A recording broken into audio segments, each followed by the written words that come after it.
সিঙাড়া সিঙাড়া দাদা, গরম সিঙাড়া আমার কাছে পাবে না দাদা, ঠান্ডা সিঙাড়া নিয়ে যান সিঙাড়া নিয়ে যান, বর্ষাকালে সিঙাড়া নিয়ে যান। ধুর, আজকের মনে হয় আর কোনো কিছু বিক্রি হবে না, বাড়ি চলে যাই, সেই বৃষ্টি আসছে। বৃষ্টির বড় বড় ফোঁটা পড়েছে রে, ছাতাটাও আনিনি, কি যে করি। তাড়াতাড়ি হেঁটে যাই, না হলে পুরো ভিজে যাব।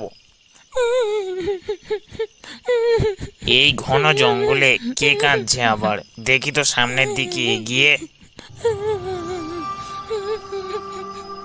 কি ব্যাপার, এই বৃষ্টির রাতে এই ঘন জঙ্গলে এই মহিলাটি দাঁড়িয়ে কাঁদছে কেন, দেখি তো জিজ্ঞাসা করে। আপনি কে, আর এখানে দাঁড়িয়ে দাঁড়িয়ে কাঁদছেনই বা কেন? আয় আমার কাছে আয়। ওরে বাবারে, আমাকে ছেড়ে দিন, বাড়িতে আমার স্ত্রী আর ছেলে আছে, আমি বাড়ি যাব। আমি কি তোর বাড়িতে তোকে পৌঁছে দিয়ে আসবো?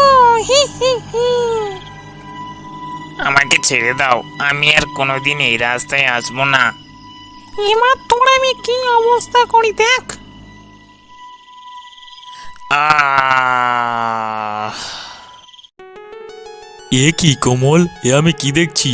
রামুদার এরকম অবস্থা কে করলো? আমিও তো তাই ভাবছি, রামুদার তো সারা শরীরে রক্ত লেগে আছে রে।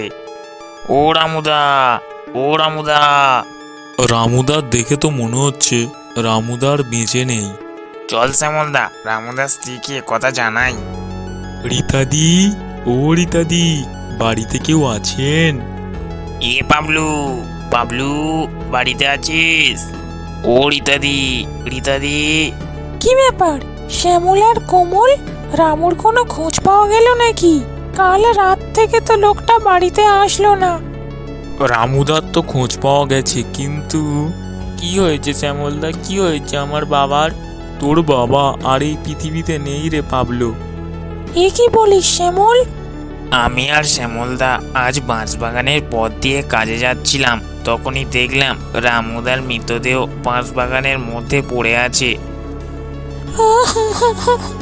এবার আমার আর পাবলুর কি হবে গো? কেঁদো না রীতাদি, তুমি কেঁদো না। চলে গেলে গো। আমি আর কোমল আজকে পুলিশ ডেকে আনছি, মনে হচ্ছে কোনো চোর ডাকাতির হাতেই রামুদার মৃত্যু হয়েছে। দাদা ঠিক কথাই বলেছে রীতাদি, এত ভেঙে পড়ো না।